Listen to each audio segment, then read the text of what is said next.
안녕하세요. 하프스페이스 클럽의 윤민수입니다.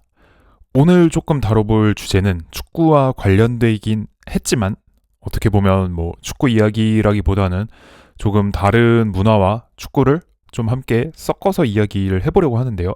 바로 밴드 음악입니다. 축구와 어울리는 장르의 음악이라고 하면 여러 가지가 있을 수는 있겠지만 저는 개인적으로 먼저 아무래도 좀 록밴드 음악이 생각이 나는 편이고요. 실제로도 이 유명한 밴드맨들, 록스타들이 축구팀을 응원한다던가 아니면 뭔가 축구팀과 콜라보레이션을 한다거나 축구 경기장에서 공연을 한다거나 여러 가지 연관성이 있는 경우가 많죠. 아무래도 제가 생각하기로는 축구라는 게 영국에서 시작이 됐고 우리가 잘 아는 유명한 프로팀들도 영국에 많다 보니 또 영국 하면은 또 밴드 음악의 나라 아니겠습니까? 그래서 아무래도 이 영국을 기반으로 한 수많은 밴드, 록스타들이 축구를 좋아하지 않았나라는 생각을 한번 해보고요. 그래서 항상 음악 얘기를 하거나 축구 얘기를 하다 보면 이 두 가지가 가끔씩 조금 연관이 될 때가 있어요. 그래서 이번 기회에 한번 밴드 음악과 이 축구를 좀 연관지어서 이야기해 볼 수 있는 콘텐츠가 있으면 좋겠다라는 생각이 들어서 저 또한 밴드 음악을 굉장히 사랑하는 사람 중에 한 명으로서 이 열성적인 축구 팬을 대표할 수 있을 만한 밴드 아티스트들을 한 자리에 모아서 오늘 한번 이야기하는 자리를 가져보려고 합니다. 첫 번째는 굳이 말을 하지 않아도 너무 유명하고 너무들 잘 아시는 맨체스터 시티의 열성 팬 오아시스인데요. 제가 또 지금 마침 옷을 입고 있죠. 작년에 정말 전 세계를 놀랍게 한 이 오아시스의 재결합 그리고 월드 투어 공연이 있었는데 정확히는 재작년 이제 2024년 여름에서 가을로 넘어가던 시기 즈음에 재결합과 월드 투어 소식을 발표를 해서 정말 지구를 뒤흔들어 놨다고 할까요? 역사상 가장 위대한 뭔가 컴백 그런 표현을 오아시스 쪽인지 리암 갤러거 개인 계정인지 그런 뭔가 문구가 좀 있었던 것 같아요.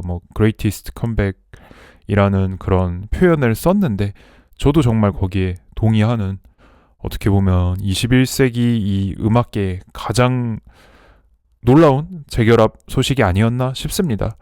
수많은 오래된 밴드들이 해체와 재결합을 반복하고 특히나 요즘도 활동 되게 오래 쉬던 이 좀 나이대가 있으신 밴드들 많이 재결합하고 또 재결합에 그치지 않고 새로운 정규 앨범도 내고 투어 돌고 이런 밴드들 우리가 많이 봤잖아요. 하지만 그 중에서도 오아시스는 워낙 이 형제의 싸움이 크게 좀 알려져 있고 서로 솔로 활동을 또 활발히 하면서도 절대 재결합의 기미는 어떻게 보면 보이지 않았던 밴드였기 때문에 정말 이 오랜 수건이 이루어졌습니다. 밴들의 제가 입고 있는 이 옷 같은 경우에는 이제 그 재결합 월드 투어를 기념해서 아디다스 오리지널이랑 콜라보레이션을 했던 의류 제품이고요. 또 재결합을 발표했던 2024년 당시가 오아시스의 정규 1집인 Definitely Maybe 앨범의 30주년 기념이기도 했죠. 그래서 이 당시에 이제 맨체스터 시티와 콜라보도 진행해서 Definitely City라는 이름으로 유니폼도 그렇고 여러 가지 머천다이즈 발매를 하는 그런 행사도 진행이 됐었고요. 이때 즈음에 갑자기 오아시스가 뭔가 빅뉴스를 하나 발표한다라고 공지를 먼저 올리고 사람들이 기다리게 했어가지고 와 설마 재결합이냐 재결합 아니냐 이런 생각도 하면서 또 대부분의 사람들이 그냥 그 DM 앨범 30주년이니까 리미티드 에디션 세트가 나오거나 그런 거 아니겠어? 라고 또 많이들 생각했어요. 믿지를 못했죠. 정말. 저도 믿지도 못했고 지금 다시 생각해도 너무 좀 놀라운 소식이었던 것 같고 한국에도 왔죠. 월드 투어의 일환으로 와서 이 고향 종합운동장에서 작년 10월에 공연을 했었고 정말 또 멋있는 공연하고 가셔가지고 수많은 한국 오아시스 팬들에게 좀 잊을 수 없는 추억을 남기고 가셨던 것 같습니다. 오아시스 하면 활동을 가장 활발히 하던 90년대 당시부터도 맨체스터 시티에 대한 이 사랑을 항상 여기저기서 아낌없이 보여주는 것으로 유명했는데요. 또 굉장히 재밌는 게 이 형제가 뭐 물론 맨체스터 출신이고 항상 여기서 어린 시절을 보냈으니까 맨체스터 팀을 응원하는 것이 당연하잖아요. 어떻게 보면 특히나 영국 이 축구 팬의 문화적인 관점에서 봤을 때. 근데 이 90년대 당시는 맨체스터 유나이티드가 아무래도 항상 좋은 성적을 내던 전통의 강호였기 때문에 맨체스터 시민들 중에 맨유 팬들이 꽤나 많았겠죠. 맨시티에 비해 상대적으로 더. 그런 문화 자체가 리암 갤러거는 마음에 들지 않았다고 합니다. 괜시리 그냥 맨유는 좋은 성적이 나오고 팬들이 많고 큰 경기장에서 뛰는 빅클럽이니까 그냥 좀 안 이꼬 보였대요. 그래서 맨시티를 응원하게 된 계기 자체도 다 맨유 좋아하고 맨유가 잘하니까 그냥 그게 마음에 들지 않았다. 그래서 나는 맨시티의 팬이 되기로 했다라는 그런 이야기를 또 인터뷰에서 한 적이 있는데요. 팀을 응원하게 된 계기가 어떻게 보면 정말 이것도 뭐 그 락앤롤 마인드죠. 반골 기질. 이 다수가 맨유를 응원하니까 나는 반대로 가겠다라는 어떤 그런 마인드로 맨시티를 응원하기 시작했다고 하고요. 요 사진 보신 분들 많을 거예요. 이 노엘 갤러거 기타리스트와 보컬인 리암 갤러거 둘이 친형제잖아요. 유명한. 둘이 이 맨시티 유니폼을 입고 같이 찍힌 사진들 중에 브라더라는 이 스폰서가 가슴에 있던 시절의 맨시티 유니폼이 있거든요. 근데 이 사진들이 굉장히 또 좀 유명하게 약간 이들의 좀 시그니처 사진처럼 됐는데 브라더라는 회사가 저도 뭐 하는 회사인지는 잘 몰라서 이번 기회에 한번 찾아봤더니 일본에 본사를 두고 있는 전자제품 회사래요. 원래 예전에는 재봉틀 제작으로 시작을 했고 프린터나 팩스, 스캐너 같은 것들을 만드는 그런 회사라고 합니다. 또 마침 또 이 형제라서 이 유니폼을 입은 게 정말 좀 찰떡같이 잘 어울리지 않을 수가 없고 이 오아시스가 인터뷰에서 또 했던 얘기로는 이 화보가 처음에 조금 이제 히트를 치니까 어떤 뭔가 공식 자리가 있을 때마다 기자들이 시도 때도 없이 꼭 그 브라더 유니폼 입고 나와주면 안 되냐, 그거 입고 사진 찍어주면 안 되냐, 이런 요청을 되게 많이 했다고 해요. 그리고 노엘 갤러거는 또 이런 게 이제 언론에 또 사진이 많이 나가고 하면서 이들이 뭐 유명한 인기 밴드이기도 하지만 맨시티 팬이라는 것도 좀 많이 알려지고 하니까 이때쯤부터 이 클럽과 구단과 본격적으로 좀 더 가까운 관계가 된 시점이었던 것 같다라는 이야기를 하기도 했었고요. 맨시티 색이 정말 짙습니다. 밴드가 거의 최전성기에 있었다고 볼 수 있는 1996년에 또 굉장히 또 이 레전드로 남은 공연인데 당시 맨시티의 홈구장이던 메인로드에서 또 굉장히 큰 규모의 역사적인 공연을 펼치기도 했고요. 다만 맨시티가 이 90년대 중후반에 성적이 썩 좋지만은 않았는데요. 96년도 메인로드 공연 이후에 맨시티는 2부 리그로 강등을 당했고 98년도에는 3부 리그 1까지도 떨어지는 그런 좀 부진을 겪던 시기였는데요. 이 갤러거 형제가 정말 보통 열성 팬들이 아닌 게 이 세계적으로 이미 유명해진 스타가 된 시점에서도 3부 리그까지 떨어진 맨시티의 경기들, 원정 경기까지도 따라다니는 모습들이 많이 포착이 됐고 이 당시 맨시티의 어떤 위상을 생각하면 어떻게 보면 맨체스터 시티라는 구단보다 이 오아시스라는 팬 중에 제일 유명한 팬이 구단보다 더 유명한 존재였던 것 같아요. 맨시티는 몰라도 오아시스는 알 수 있잖아요. 지구 반대편에서도. 뭐 그런 시기가 있었는데 이제는 사실 뭐 명실상부한 세계 최고의 강팀이 됐죠. 맨체스터 시티. 어떻게 보면 그래서 지금도 경기장에 굉장히 이 갤러거 형제들이 자주 방문을 하는데 이들의 그 팬심을 더 쳐줄 수 있는 것 같아요. 정말 낭만 팬. 3부 리그 시절부터 본인이 월드스타인데 계속 경기장 가고 맨시티에 대한 이 사랑을 계속해서 내비치고 그런 시간들을 거쳐서 이제 뭐 맨시티가 세계 최고의 팀이 됐을 때도 꿋꿋이 관중석을 지키고 있는 정말 열성 팬들입니다. 그래서인지 이 맨체스터 시티라는 클럽에게도 오아시스는 단순한 이 셀럽 팬 이상의 의미를 지니는 것 같습니다. 또 2023년에 구단의 역사적인 첫 번째 챔피언스리그 우승 후에 라커룸에서 이 오아시스 노래를 선수들이 부르는 장면도 유명한데요.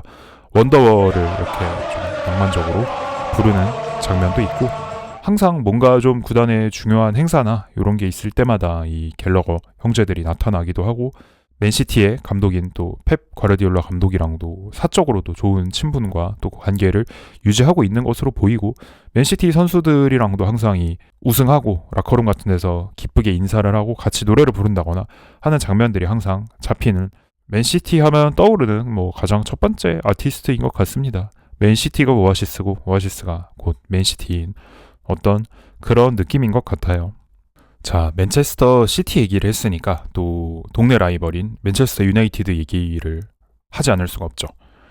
이번에 소개할 밴드는 스톤 로지스인데요. 맨체스터 씬을 대표하는 정말 뭐 맨체스터의 밴드를 얘기하자면 빼놓을 수 없는 영국 밴드입니다. 80년대에 데뷔를 했고 정말 전설적인 명반인 이 1집 앨범을 남겼는데요. 제 개인적인 생각으로는 이 수많은 유명한 영국 밴드들이 있지만 정규 1집의 임팩트가 어떻게 보면 가장 세신 분들이 아닌가, 80년대, 90년대 예전에 활동하셨던 밴드들 중에 그런 생각이 정말 들고, 스톤 로지스의 멤버들은 오아시스랑 다르게 맨유의 팬입니다. 근데 아이러니하게도 앞서 얘기했던 이 맨시티의 열성 팬인 오아시스, 그리고 갤러거 형제가 스톤 로지스의 광팬이에요. 또 특히나 리암 갤러거는 이 스톤 로지스라는 밴드가 본인이 밴드 보컬이 되는 데에 큰 영향을 줬다. 스톤 로지스의 공연을 보고 감명을 받아 나도 가수가 되고 밴드가 하고 싶다라는 생각이 들었다고 할 정도로 이들에 대한 리스펙을 얘기한 적이 있었고요. 또 굉장히 재밌는 에피소드가 이 오아시스의 정규 1집 있잖아요. 1집 앨범을 이들이 스튜디오에서 녹음하고 있을 때 인근에 있는 다른 스튜디오인 록필드 스튜디오라는 곳에서 스톤 로지스가 2집 앨범을 녹음하고 있었대요. 그 사실을 리암 갤러거가 알게 되자, 아니 스톤 로지스가 1집 발매 이후에 3년 동안 앨범을 안 내고 있는데 이 사람들 지금 도대체 뭘 하고 있는 거지 너무 궁금했대요. 그래서 몰래 들어가 보려고 결정을 했다고 합니다. 여기가 이제 시골 지역이라 그 근처 인근에는 약간 밭같이 돼 있고 좀 아무것도 없는 곳이었다고 하는데, 이 당시 오아시스의 기타리스트인 본 헤드와 함께 농장에 있던, 이거를 한글로 뭐라고 하나요? 콤바인 하베스터라고 하는데 이 뭐 수확기 정도가 되려나요? 이 트랙터 같은 어쨌든 이런 걸 타고 밭을 지나가지고 몰래 그 스튜디오 건물에 접근했다고 합니다. 그래서 건물 밖에서 좀 베이스 소리와 드럼 소리를 들을 수 있었다고 하고, 그 후에 뭐 발각이 됐나 봐요. 그래서 걸려서 스튜디오 내부에 들어가서 뭐 그 멤버들이랑 좀 대화를 할 수 있었다라고 나중에 이 리암 갤러거가 인터뷰에서 밝힌 내용이 있었고요. 또 이 당시부터 거의 한 30년이 지난 시점에 재작년이었죠. 리암 갤러거랑 또 스톤 로지스의 기타리스트인 존 스콰이어 둘이서 합작 앨범을 뭐 내기도 했습니다. 정말 수많은 락 팬들의 관심을 불러일으켰던 엄청난 콜라보레이션이었고요. 여튼 이렇게 스톤 로지스는 뭐 오아시스가 정말 동경하는 밴드이긴 했지만 맨시티가 아니라 맨유의 팬이고, 이 맨유 색깔이 정말 강한데요. 맨체스터 유나이티드의 홈구장인 올드 트래포드에서 스톤 로지스 1집에 있는 This is the One이라는 노래를 선수 입장 때 트는 것으로 또 굉장히 유명하고요. 맨유의 레전드인 게리 네빌은 2년 전 인터뷰에 대해서 이 스톤 로지스의 노래에 대해서 이렇게 회상을 했는데요. 터널에서 그 This is the One 노래가 흘러나올 때부터 올드 트래포드만이 가지고 있는 그 이 특별한 순간이 시작된다. 비로소 그 노래가 나올 때부터. 이런 얘기도 했고, 계속해서 맨유 선수들이 앞으로 나중에 미래에 새로운 맨유 선수들이 와도 맨유 선수들이 경기장에서 입장할 때는 이 노래를 무조건 틀어야 된다. 절대 바뀌지 않아야 한다. 이 노래는 맨유의 일부분이다. 라는 이야기까지 했습니다. 스톤 로지스가 이 오래된 그 연차에 비해서는 사실 디스코그래피가 조금 다른 레전드 밴드들에 비해서는 조금 약하다라고 표현할 수도 있을 것 같아요. 냉정하게 얘기를 하자면. 그렇지만 1집 하나로도 정말 좋은 평가를 받는 밴드고, 지금까지도 계속해서 회자되고 그 1집 음악을 많은 밴드 팬들이 사랑할 정도로 좋은 앨범을 남겼고요. 맨유 팬임에도 불구하고 이 싸가지 없는 걸로 유명한 갤러거 형제의 애정을 듬뿍 받는다는 것부터가 대단한 임팩트를 남겼다라고 볼 수도 있는 단면이라는 생각도 들고요. 이 맨유 구단이랑 콜라보를 꾸준히 하고 있어요. 또 맨유 지금 스폰서가 아디다스잖아요. 그래서 이 아디다스, 맨유, 스톤 로지스 이 세 가지의 요소가 담긴 제품들이 지속적으로 항상 또 나오고 있고 하니까 또 팬분들은 관심을 가져보셔도 좋을 것 같습니다. 네, 다음으로 소개해드릴 밴드는 축구 색이 강하진 않습니다. 제 개인적인 애정을 담아 한번 자리를 마련해봤는데요. 바로 펄프, 그리고 펄프의 보컬인 자비스 코커에 대한 이야기입니다. 펄프는 셰필드 출신 밴드고요. 셰필드는 이제 영국 잉글랜드 요크셔 지방의 중부 지방에 있는 도시고요. 자비스 코커 같은 경우에는 셰필드 웬스데이의 팬으로 잘 알려져 있고, 셰필드 웬스데이 팬 하면은 그 요즘에 국내 축구 팬분들 아마 유튜브에서 많이 보셨을 것 같은데, 폴 카버라고 영국에서 오신 또 서울 엄청 팬이에요. FC 서울 팬이시고 셰필드 웬스데이 팬이신 그 축구 관련된 어떤 여러 방송에서 활발하게 활약하고 계신 영국에서 오신 폴 카버님 보면서 아마 얘기를 많이 들어보셨을 수도 있습니다. 주로 2부 리그인 챔피언십과 3부 리그 리그 1을 조금 왔다 갔다 하고 있는 팀이고요. 펄프 같은 경우에는 뭐 많이들 아시겠지만 흔히 말하는, 한국에서 말할 때 이 영국 브릿팝 90년대 4대 천왕 하면은 오아시스, 블러, 펄프 스웨이드 이렇게 얘기를 많이 하잖아요. 물론 방금 말한 게 어떤 순위는 아닙니다만 그 네 팀의 이야기를 많이 하는데, 또 펄프 같은 경우도 오랫동안 또 활동을 안 하고 있다가 재결합을 해서 새 앨범도 내고 작년에 또 한국에 와서 공연하고 가셨죠. 펜타포트 록 페스티벌의 마지막 순서로 헤드라이너로 나와서 정말 멋진 무대를 한 90분 정도, 나이가 많이 드셨는데 정말 대단한 게 퍼포먼스가 똑같아요. 그냥 30년 전, 40년 전에 그 노래들을 그냥 무슨 CD 삼킨 것처럼 똑같이 부르시고 열정적으로, 정말 그 한여름에 저는 개인적으로 너무 좋은 그런 공연이었던 것 같습니다. 작년에 제가 되게 이 뭔가 레전드 밴드들 공연을 많이 본 것 같거든요. 건센 로지스도 내한했을 때 작년에 직접 봤었고, 콜드플레이 내한도 갔었고, 작년에 오아시스도 왔었잖아요. 근데 펄프 공연이 임팩트가 뭔가 작년에 봤던 라이브 공연 중에서 너무 좋은 기억으로 남아 있습니다. 그렇게 정말 멋있는 밴드고요. 이 셰필드 웬스데이 팬인 자비스 코커가 인터뷰에서 축구 그리고 이 셰필드 웬스데이 대해서 했던 내용이 있는데, 이게 굉장히 이 자비스 코커라는 아티스트의 성격이랑 좀 잘 어울리는 내용 같아서 재밌어가지고 제가 한번 소개를 해드리겠습니다. 한 10년 정도 된 꽤나 예전 인터뷰인데요. 당시에 이제 자비스가 좀 늙고 쇠약하신 아버지랑 얘기를 할 때 아버지가 이 대화에 반응을 좀 잘 해주시는 몇 안 되는 주제가 이 웬스데이 얘기를 할 때였대요. 그리고 자비스 코커의 아들이 셰필드 웬스데이 유니폼을 이렇게 풀 착장으로 입고 운동하는 사진을 보여줬더니 되게 좀 기분도 좋아 보이시고 자랑스러워하는 그런 눈빛이었다. 그래서 되게 좀 감명을 받으셨나 봐요. 이게 아무래도 좀 늙고 말하기도 힘드신 병든 아버지랑 대화하기가 힘든데 이 셰필드 웬스데이 얘기하고 또 손주 사진 유니폼 입은 거 보여주니까 그때가 뭔가 좀 유일하게 아버지가 기분이 좋아 보이셨다 해서 좀 굉장히 감명을 받았다고 하고, 근데 또 자비스 코커가 당시 아버지의 상태를 고려해봤을 때 자기가 사진을 보여줬을 때 본인의 손자가 웬스데이 선수라고 헷갈렸을 수도 있다. 그래서 자랑스러워했던 표정이었을 수도 있다라고 뭐 농담 아닌 농담도 덧붙이기도 했고요. 자비스 코커는 인터뷰에서 이 얘기를 하면서 이 3대를 이어줄 수 있는 아주 좀 심플한 존재가 바로 축구 클럽이 아닐까라고 표현을 하면서 이 사건이 자기가 뭔가 이 축구라는 존재, 이 스포츠를 대하는 태도에 대해 다시 한번 생각해보게 만들어주는 계기였다고 합니다. 그러면서 이 또 자비스 코커다운 해석이 인상 깊은 게, 이 인터뷰에서 자비스 코커는 또 축구라는 건 항상 시대의 바로미터였다라고 표현을 하는데요.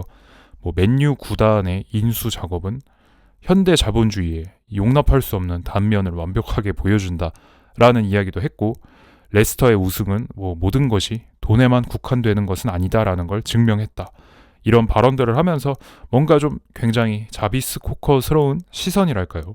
그런 시선으로 좀 다른 팀들에 대한 이야기를 한 것이 평소 이 뭔가 자비스 코커의 이미지와 잘 맞으면서도 이 아저씨가 축구 얘기를 이렇게 하는 거를 저는 거의 본 적이 없는 것 같은데 그런 면에서 굉장히 재밌는 인터뷰였습니다. 의외로 최근에도 계속해서 셰필드 웬스데이 경기장에 가끔 모습을 드러내면서 포착이 되고 구단의 이런 공식 행사에 참여하는 모습도 보여주는 등 꾸준하게 고향 팀에 대한 애정을 드러내고 있습니다. 덧붙여서 이 셰필드라는 도시에 대한 이야기를 또 조금 해보자면 제가 영국에서 살고 있을 때 살던 곳이랑 그렇게 멀리 떨어진 곳은 아니라 당일치기로 바람 쐬러 저도 혼자 한번 다녀온 적이 있는데요. 개인적으로는 인상이 되게 좋은 도시였고 예쁜 것 같아요. 시내도 예쁘고 아마 여행으로 영국 갔다가 셰필드 쪽 가보신 분들은 대부분 그 시내에서 차로 한 1시간 정도로 갈 수 있는 그 피크 디스트릭트 국립공원 쪽을 가느라 아마 가보신 분들이 많을 것 같아요. 관광으로 갔을 때는. 또 여기 영화 오만과 편견의 촬영지로 또 유명한 곳이 있고 굉장히 아름답습니다. 저는 꼭 영국에 가셔서 중부지방까지 올라가셨다면 꼭 한번 가보셔야 하는 곳이라고 개인적으로 생각이 들고요. 1985년에 당시 22살이었던 자비스 코커가 술을 마시다가 여자에게 잘 보이기 위해 창문 밖에서 스파이더맨 흉내를 내다가 떨어져서 크게 다친 그런 일화가 유명한데요. 펄프 팬들에게는.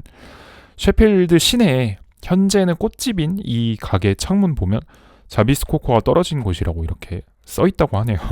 제가 셰필드를 갔을 때는 여기를 들려본 적은 없는데 다음에 만약에 또 가게 될 기회가 있다면 펄프의 팬으로서 한번 성지순례를 하러 한번 가보도록 하겠습니다. 그리고 전혀 몰랐었는데 악팅 몽키즈의 보컬인 알렉스 터너도 셰필드 출신에다가 이 웬스데이의 팬이라고 합니다. 이번에 검색을 하면서 자료를 찾다가 처음 알게 됐고요. 네.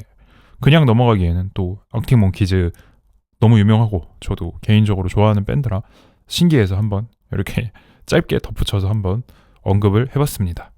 네, 이번에는 밴드가 아니라 솔로 뮤지션입니다. 싱송라죠, 싱송라. 바로 정말 유명한 에드 시런인데요. 에드 시런과 이 입스위치 타운의 진한 관계를 소개하지 않을 수가 없어서 이 락 밴드 장르는 아니지만 에드 시런 한번 소개하는 섹션을 넣어봤고요. 입스위치 타운 같은 경우에는 에드 시런이 어린 시절부터 살던 지역에 있던 팀으로서 어린 시절부터 팬이었다고 해요.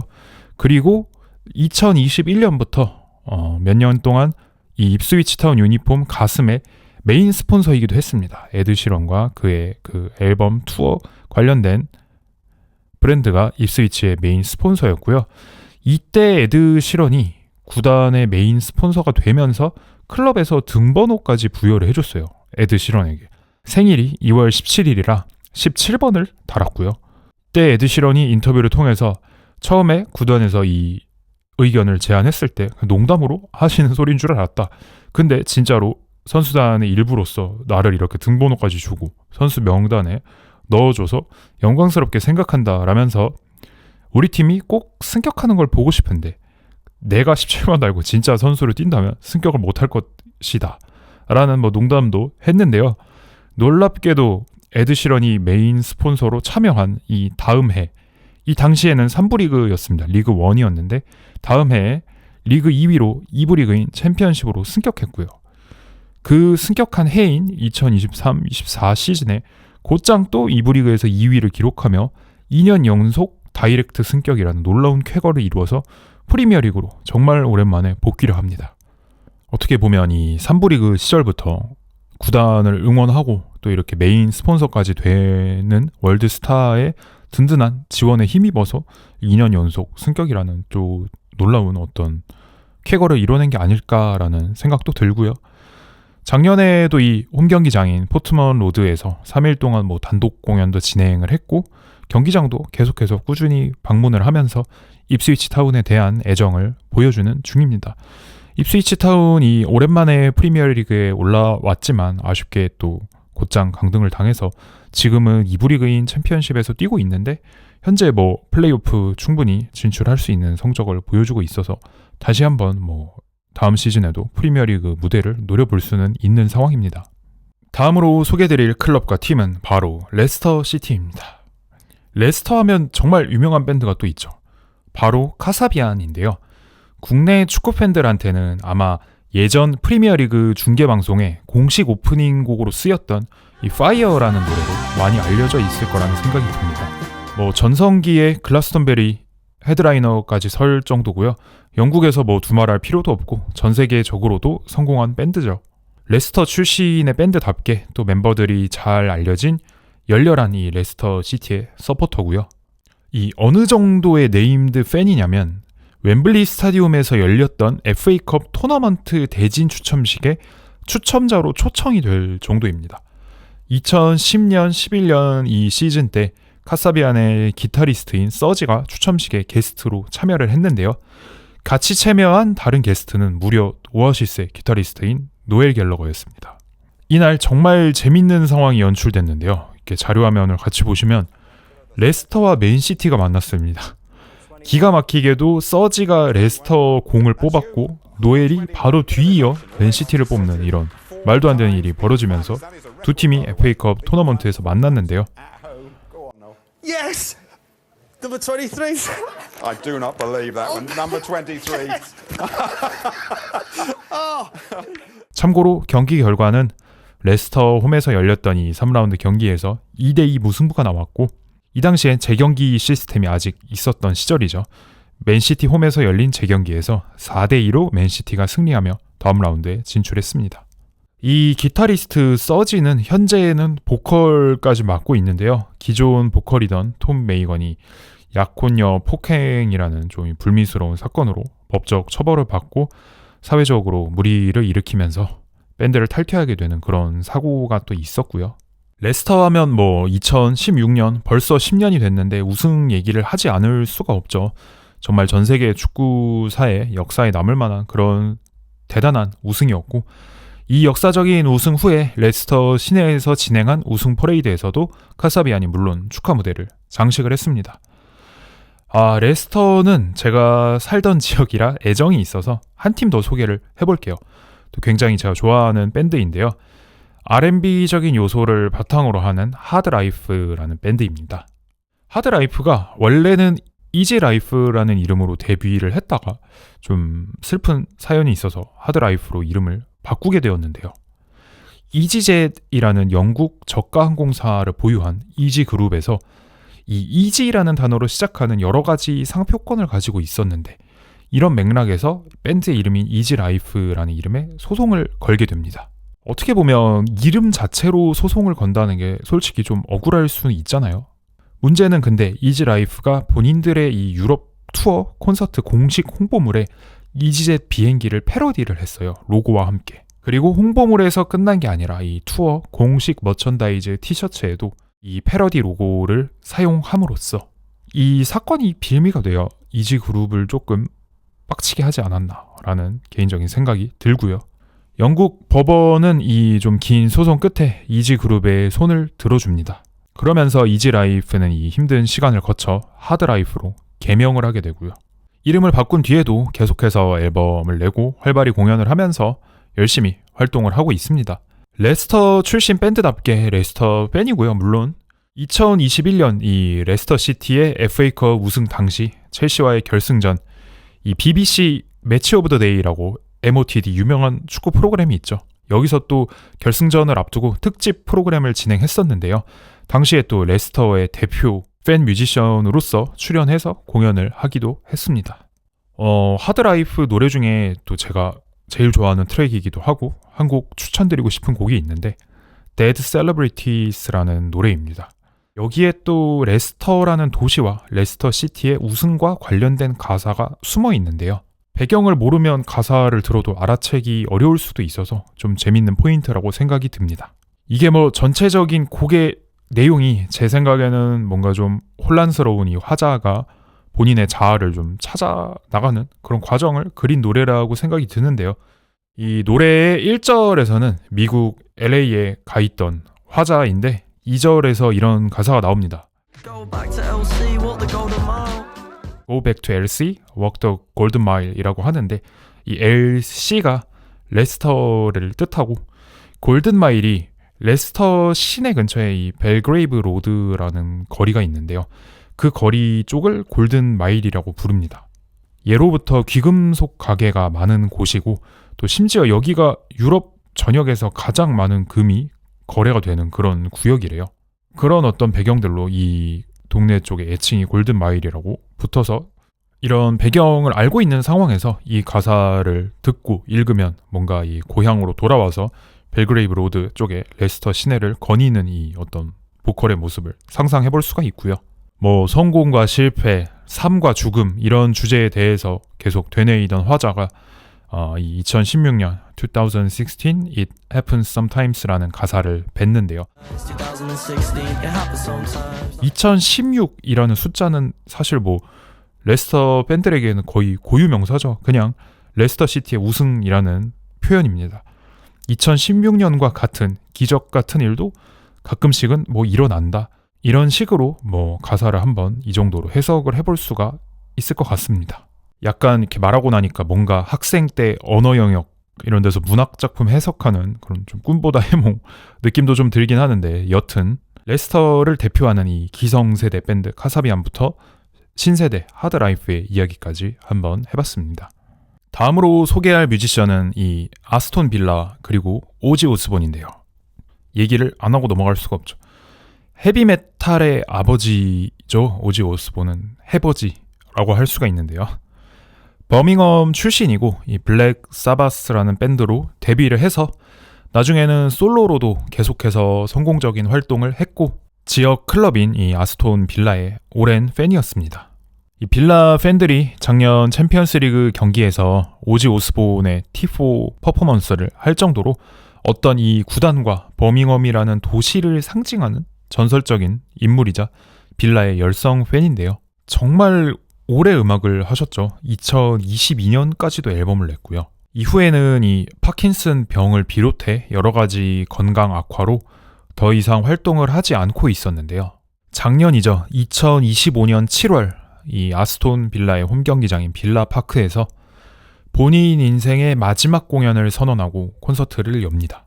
게스트도 초호화급이었어요. 뭐 메탈리카, 건스앤로지스, 슬레이어, 판테라 같은 밴드들이 앞에 나서서 본인들 밴드의 히트곡과 오지 오스본 그리고 이 블랙 사바스 노래들에 대한 트리뷰트 무대를 펼쳤고요. 마지막 순서를 장식한 오지 오스본은 걷지도 못하는 건강 상태라 의자에 앉아 공연을 진행했습니다.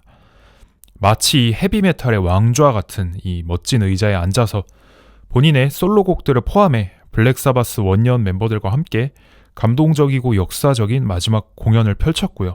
이 어마어마한 공연의 수익금 약 1억 9천만 달러 이상의 금액이라고 하는데요. 수익금 전액을 파킨슨병 치료재단과 버밍엄 지역 어린이 병원 등 지역 시설에 기부했다고 합니다. 전액 기부요. 이 전설적인 퍼포먼스가 끝나고 2주일 뒤 오지 오스본은 76세의 나이로 생을 마감합니다. 어떻게 보면 그의 삶의 마지막 순간까지도 정말 좀 영화같이 장식을 했다는 생각이 들고요. 고향 축구팀, 본인이 정말 좋아했던 축구팀인 아스톤 빌라의 홈경기장에서 영원히 전설로 남을 이 엔딩 무대를 장식하지 않았나라는 생각이 듭니다. 나중에도 또 오래오래 이 락 팬들에게 회자될 것 같은 그런 오지 오스본의 이야기였습니다. 이번에는 좀 더 북쪽으로 올라가서 뉴캐슬 유나이티드의 찐팬인 뉴캐슬 지방 뮤지션을 한번 소개를 해보겠습니다. 현재 영국 록 음악 씬에서 가장 핫한 사나이 바로 샘 팬더인데요. 이번 시즌 아디다스와 함께한 뉴캐슬의 새 유니폼 캠페인 영상에도 참여를 했고요. 꾸준히 뉴캐슬에 대한 사랑을 보여주고 있습니다. 명실상부한 뉴캐슬을 대표하는 뮤지션인 것 같아요. 이제는 현재 시점에서. 공연 때 보면 뭐 샘 팬더 공연은 관객석에도 뉴캐슬 유니폼이랑 머플러를 착용한 축구장을 방불케 하는 어떤 그 정도의 이런 팬들의 착장으로 또 유명하고요. 2018년 데뷔를 했고 뭐 그 후부터 그야말로 그냥 고공행진을 하면서 1집 타이틀곡이죠. 하이퍼소닉 미사일스라는 본인의 노래 제목처럼 정말 그 극초음속으로 떠버린 뮤지션입니다. 이 타인 위어 지방에 계속 거주를 했고 어릴 때부터 동네 펍에서 일하면서 본인이 직접 쓴 노래들로 아주 좀 조그만 펍 규모의 소규모 공연들을 하다가 레이블 관계자의 눈에 띄어서 본격적인 뮤지션의 길로 접어들었다고 하고요. 이 솔직한 자전적인 본인 이야기를 들려주는 가사가 특징이고 브리팝을 좋아하는 영국 사람들이라면 싫어할 수가 없는 아주 전형적인 영국 사운드를 들려주는 뮤지션입니다. 가사 내용도 이 어떤 서민들, 대중들에게 아주 공감을 자아낼 만한 솔직한 이야기가 특징이고 마치 뭔가 새 시대의 이 워킹 클래스 히어로라고 할까요? 뉴캐슬 지역을 기반으로 해서 아주 탄탄한 팬덤을 보유하면서 매 앨범을 낼 때마다 계속해서 성공을 거두더니 체급이 정말 커졌습니다. 이제는. 작년 발매한 이 정규 3집 People Watching은 발매하자마자 영국 차트 1위를 기록했고 해리 스타일스의 해리스 하우스 이후에 새로운 또 앨범 판매 기록을 세웠고요. 영국에서. 이 앨범으로 머큐리 프라이즈, 브리드 어워즈 상 다 받았고요. 뉴캐슬 유니폼 후면 스폰서로도 들어갔었어요. 지난 시즌에. 카라바오컵 대회용 유니폼에 아까 에드 시런이 메인 스폰서였다면 샘 펜더는 이 등번호 아래에 들어가는 스폰서로 또 카라바오컵 대회에서 유니폼에 번호 아래에 이 샘 펜더의 아티스트 로고와 피플 워칭 앨범 홍보가 들어가 있고 이걸 입고 심지어 뉴캐슬이 정말 오랜만에 우승까지 했습니다. 카라바오컵이지만 어쨌든 이 공식 대회 우승을 뉴캐슬이 한 지가 굉장히 오래됐었는데 샘 펜더와 함께 뉴캐슬이 오랜만에 의미 있는 트로피를 또 들어 올렸고요. 샘은 이제는 영국에서 거의 헤드라이너급이 되었는데요. 본인의 이 어떤 본진인 뉴캐슬의 세인트 제임스 파크에서는 이미 여러 번 큰 규모의 공연을 했고 요즘에 또 이 큰 대규모 아티스트들의 공연이 많이 열리는 곳인데 웨스트햄의 홈경기장인 런던 스타디움에서도 작년에 아주 큰 규모의 또 단독 공연을 했죠. 이 공연은 또 샘 펜더의 공식 유튜브에 아주 훌륭한 퀄리티로 공식 영상이 올라와 있으니까 샘 펜더의 음악이 궁금하신 분들은 들어가셔서 고화질, 고음질로 또 즐기실 수 있으니 한번 보시면 또 좋을 것 같다는 생각입니다. 개인적으로 정말 샘 펜더의 음악을 좋아해서 앨범들도 다 바이닐로 소장을 하고 있고 즐겨 듣는 편이고요. 약간 아까 말씀드렸던 것처럼 전형적인 브리팝 밴드들 좋아하셨던 분들이라면 안 좋아할 수가 없는 사운드입니다. 그러다 보니 이 오아시스의 리암 갤러거한테도 여러 번 샤라웃을 받았어요. 리암 갤러거한테 요즘에 젊은 아티스트 누구 좋아하냐 하면 항상 샘 펜더. 샘 펜더는 좀 잘하는 녀석인 것 같다라는 식의 인터뷰를 방송에서 리암이 또 여러 번 하기도 했고 이 영국 후배 입장에서는 엄청난 영광이죠. 그러다 보니 약간 냉정하게 또 솔직하게 말씀을 드리자면 영국에선 요즘에 굉장히 잘 나가는데 약간 내수용 음악이라는 느낌은 있는 것 같아요. 저는 그걸 좋아하지만 그러다 보니 샘 펜더가 영국에서의 입지에 비해 뭔가 미국이나 해외 다른 나라에서 먹히기에는 너무 좀 영국스러운 그런 느낌이 있지 않나라는 생각이 들고요. 개인적으로 내한 공연 온다면 당장 만사 제치고 달려가겠지만 영국에서는 헤드라이너급의 거의 스타디움 규모 매진시키는 샘 펜더지만 한국으로 온다면 뭔가 예스24홀 딸이가 그 정도가 되지 않을까라는 생각이 들어서 좀 현재 어쨌든 뭔가 한국에서 많은 관중을 불러 모을 정도까지 인기가 생긴 아티스트는 아니라고 생각이 듭니다. 근데 영국은 내수도 워낙 잘 나가서 내수용 밴드, 내수용 아티스트라고 해도 괜찮은 것 같아요. 굉장히 영국적인 음악을 하고 어쨌든 최근에 또 영국 차트 싱글 1위에 올랐죠. 되게 오랫동안 싱글 차트에 있다가 갑자기 역중에서 1위까지 올라갔는데 이 People Watching 앨범에 있는 Rain Mean이라는 노래 요즘에 또 아주 핫한 올리비아 딘이랑 같이 한 듀엣곡인데요. 이 듀엣곡이 또 지금 영국 싱글 차트 1위에 최근에 올랐고 올리비아 딘 얘기로 자연스럽게 왜 넘어가냐면 올리비아 딘은 바로 웨스트햄 팬입니다. 제가 좋아하는 웨스트햄 유나이티드의 팬인 올리비아 딘인데요. 올리비아 딘이 샘 펜더가 국내 이 영국 성적에 비해 해외 성적이 약간 아쉬운 아티스트라고 한다면 올리비아 딘은 글로벌하게 지금 엄청난 히트를 기록하고 있죠. 뭐 그래미 신인상, 브리드 어워즈 올해 아티스트, 한국에도 온 적이 있습니다. 재작년에 내한을 했고 내한했을 때는 배철수의 음악 캠프 라디오 출연까지 했습니다. 역시 이 배철수 형님의 섭외력은 정말 대단한 것 같고 다행히 복면가왕은 안 나왔습니다. 가끔 복면가왕 왔다가 복면가왕 나오고 가는 아티스트들이 있는데 좀 너무 짜칩니다. 개인적인 생각으로는. 여튼 이 올리비아 딘은 런던 출신이고 또 정말 열성적인 웨스트햄의 팬인데요. You're a West Ham fan. Iron. Yes. Sorry. 경기장에도 꾸준히 방문을 하고 한 방송에 나왔다가 웨스트햄의 주장이니 제러드 보웬의 깜짝 영상 편지를 받고는 너무 좋아서 어쩔 줄 모르는 정말 찐 팬 모먼트를 보여주기도 했습니다. Hey Olivia, it's Jared here. I hear you're a massive West Ham fan. Just want to say thank you for your support. 그리고 한 라디오 방송에 나와서 올리비아 딘이 했던 얘기인데 아까 얘기했던 샘 펜더의 이 런던 스타디움 공연 때 레인메인 듀엣 무대 때 게스트로 무대에 올라왔는데 올리비아 딘은 자기가 응원하는 이 웨스트햄의 홈 경기장에서 공연을 하는 거잖아요. 이게 또 처음 이 런던 스타디움 무대에 본인이 서보는 거라 너무 설렜대요. 근데 이 샘 펜더가 아무래도 뉴캐슬 토박이 뮤지션이다 보니까 런던에서 열린 공연이라고 해도 팬들도 뉴캐슬 출신 사람들이 많을 거잖아요. 그래서 올리비아가 무대에 올라가서 이 웨스트햄 얘기를 했더니 야유가 나왔대요. 그래서 뉴캐슬 사람들로 가득 찬 런던 스타디움에서 이 런던 팀의 홈 팬이 야유를 받는 그런 뭐 아이러니한 상황이었고요. 올리비아가 근데 이 상황을 얘기하고 뭐 정말 웨스트햄 팬답게 뭐 근데 뭐 내 알바냐 야유하든 말든 나는 웨스트햄 팬이다. 약간 정말 모태 해머스입니다. 잘 나가는 또 아주 좀 세계적인 핫한 뮤지션이라 너무 든든하네요. 약간 같은 웨스트햄 팬으로서 자부심이 생기는 그런 부분이 좀 있고요. 근데 조금 살짝 미안하지만 저는 올리비아 딘의 음악 스타일이 원래 제가 즐겨 듣는 스타일은 아닙니다. 그렇지만 너무 호감이고 열심히 응원합니다. 올리비아 딘 화이팅입니다. 그 시대를 조금 거슬러 올라가면 웨스트햄 하면은 원래 딱 떠오르는 유명한 밴드는 따로 있죠. 바로 아이언 메이든인데요.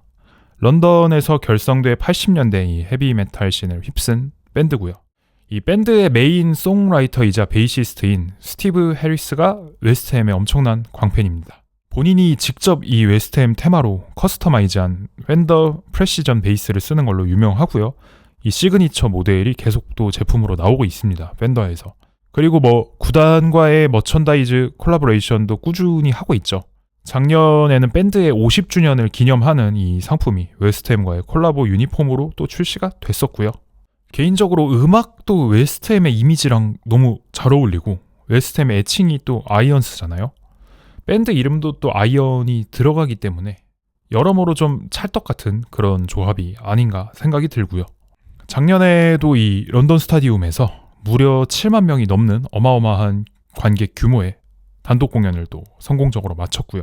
50년이 넘게 장수하고 있는 대단한 밴드입니다. 흔치 않죠. 정말 이 많은 밴드들 8, 90년대 데뷔했던 잘 나가던 밴드들 뭐 한 번 혹은 여러 번 해체했다 재결합하거나 뭐 활동을 오랫동안 중단했다가 다시 돌아오거나 아니면 영영 돌아오지 않는 그런 밴드들은 많은데 이렇게 긴 시간 동안 계속해서 꾸준히 앨범을 내면서 공연도 하고 활동을 한다는 것은 정말 어렵고 대단한 일입니다. 앞으로도 계속해서 좀 멋진 모습을 보여주셨으면 좋겠고요. 오늘 이렇게 또 이제 영국 축구팀과 또 밴드, 음악 아티스트들을 한번 묶어서 같이 이야기해보는 그런 주제를 다뤄봤는데요. 한국에도 이런 축구 클럽과 밀접하게 연관이 돼 있는 밴드들이 있죠. 뭐 대표적으로 K리그 이 수원 삼성의 응원가를 부르고 수원 삼성의 팬임을 항상 열정적으로 드러내시는 밴드 노브레인 있죠. 노브레인이 수원 삼성의 홈 경기장에서 뭐 공연을 하신 적도 정말 여러 번 있고 저도 2010년이었나요?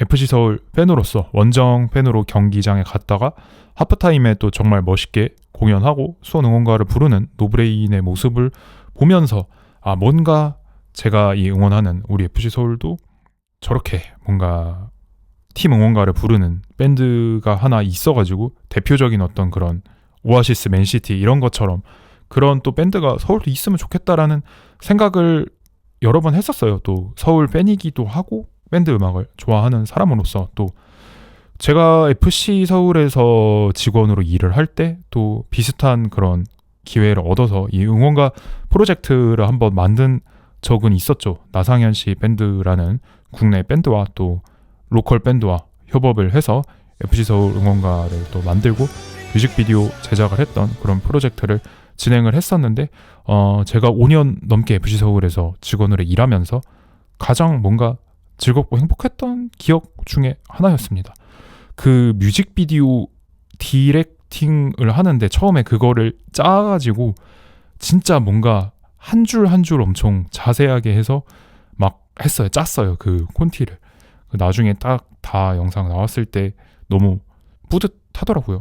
처음 만들었던 그 영상이 너무 저는 마음에 들었고 나중에 보니까 구단에서 뭐 제가 관여한 일은 아닌데 선수가 아무래도 그 장면에 쓰인 선수들이 영원히 팀에 남아있는 선수들은 없잖아요. 이적해서 나가고 뭐 또 새로운 선수 들어오고 하니까 이거를 바꿔놨더라고. 뭐 그 주요 씬들을 다 다른 장면으로 좀 바꾸고 가사, 자막, 글씨체 이런 거 다 바뀌었던 뭐 그런 기억이 있는데 그런 거를 전광판에 틀던데 약간 좀 아쉽더라고요. 처음에 만든 그 뮤직비디오 하나로서 그냥 그게 하나의 어떤 그냥 작업 결과물이었는데 뭐 어쨌든 노래는 영원히 남을 거잖아요. 어쨌든 그 우리의 서울 노래 뭐 너무 그 만드는 과정도 즐거웠고 또 좋은 분들과 콜라보레이션 해서 정말 즐거운 추억이었고 또 그 트레저라고 YG 엔터테인먼트 소속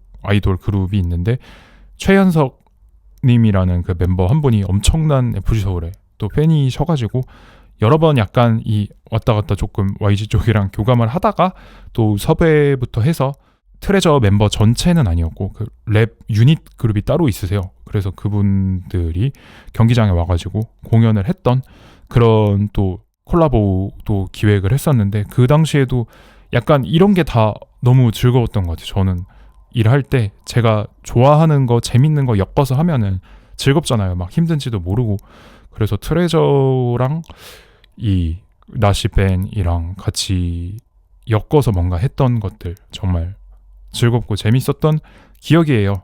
그래서 뭔가 이 실무할 때도 이런 즐거운 어떤 기획들 하면서 늘 생각했던 게 어떤 뭐 페스티벌 형태가 될 수도 있고 뭐가 다양하게 다른 형태가 될 수도 있겠지만 축구와 음악을 뭔가 이 결합한 형태의 어떤 큰 행사를 나중에 한번 기획을 해보고 싶다라는 게 개인적인 그런 욕심이 있습니다. 축구랑 밴드가 뭐 밴드가 아니더라도 음악, 힙합 장르도 좋고 트레저, 뭐 아이돌, 댄스 다 좋아요. 그냥 축구랑 음악이 뗄래야 뗄 수 없는 사이고 이 그 음악적인 퍼포먼스를 할 때 축구 유니폼이랑도 너무 좀 잘 어울리는 것 같아요. 그러니까 뭔가 이 지금 입고 있는 옷도 그렇고 밴드랑 어떤 의류, 스포츠 브랜드랑 계속해서 협업을 할 수밖에 없는 이유가 음악이랑 축구가 잘 어울리기 때문이 아닐까요? 작년에 그 펜타포트 락 페스티벌을 놀러 갔는데 축구 유니폼을 입고 계신 분들도 정말 많더라고요. 뭔가 이 블록코어 룩이 인기이기도 한데 페스티벌과 축구 유니폼도 뭔가 이 락 페스티벌도 어떤 그 스포츠 행사 같은 현장의 느낌이 좀 있단 말이에요. 뭔가 그런 부분에서 이 역시 밴드와 축구는 뗄래야 뗄 수 없는 관계라는 생각이 들고 제 아내가 또 밴드 음악을 하는 뮤지션인데요. 바이바이 배드맨이라는 국내 밴드에서 베이스를 치고 있는데 와이프도 공연할 때 종종 본인이 좋아하는 팀인 그 레스터의 유니폼을 입고 공연할 때가 있습니다. 또 한국 밴드 이야기가 나온 김에 또 얘기를 조금 더 해보자면 제 채널 하프스페이스 클럽을 팔로우 해주시는 분들 중에 이 밴드 음악 하시는 분들이 조금 있더라고요. 제가 파악하기로는 이 네미시스의 보컬 노승우님, 실리카겔의 베이스 최웅희님, 그리고 아까 얘기했던 또 이 FC 서울 응원가 프로젝트를 진행했던 나상현 씨 밴드의 베이스 백승열님, 이 분들 팔로우를 해주고 계신데 제 채널을 또 축구에 관심이 아주 많으시고 또 하프스페이스 클럽을 구독을 해주고 계시니까 제가 아까 얘기한 어떤 나중에 축구와 음악을 결합한 형태의 어떤 행사가 열리면 이분들은 페이 없이 무페이로 참여할 의사가 있는 걸로 알겠습니다. 닐 무페이 아니고 진짜 무페이입니다. 죄송합니다.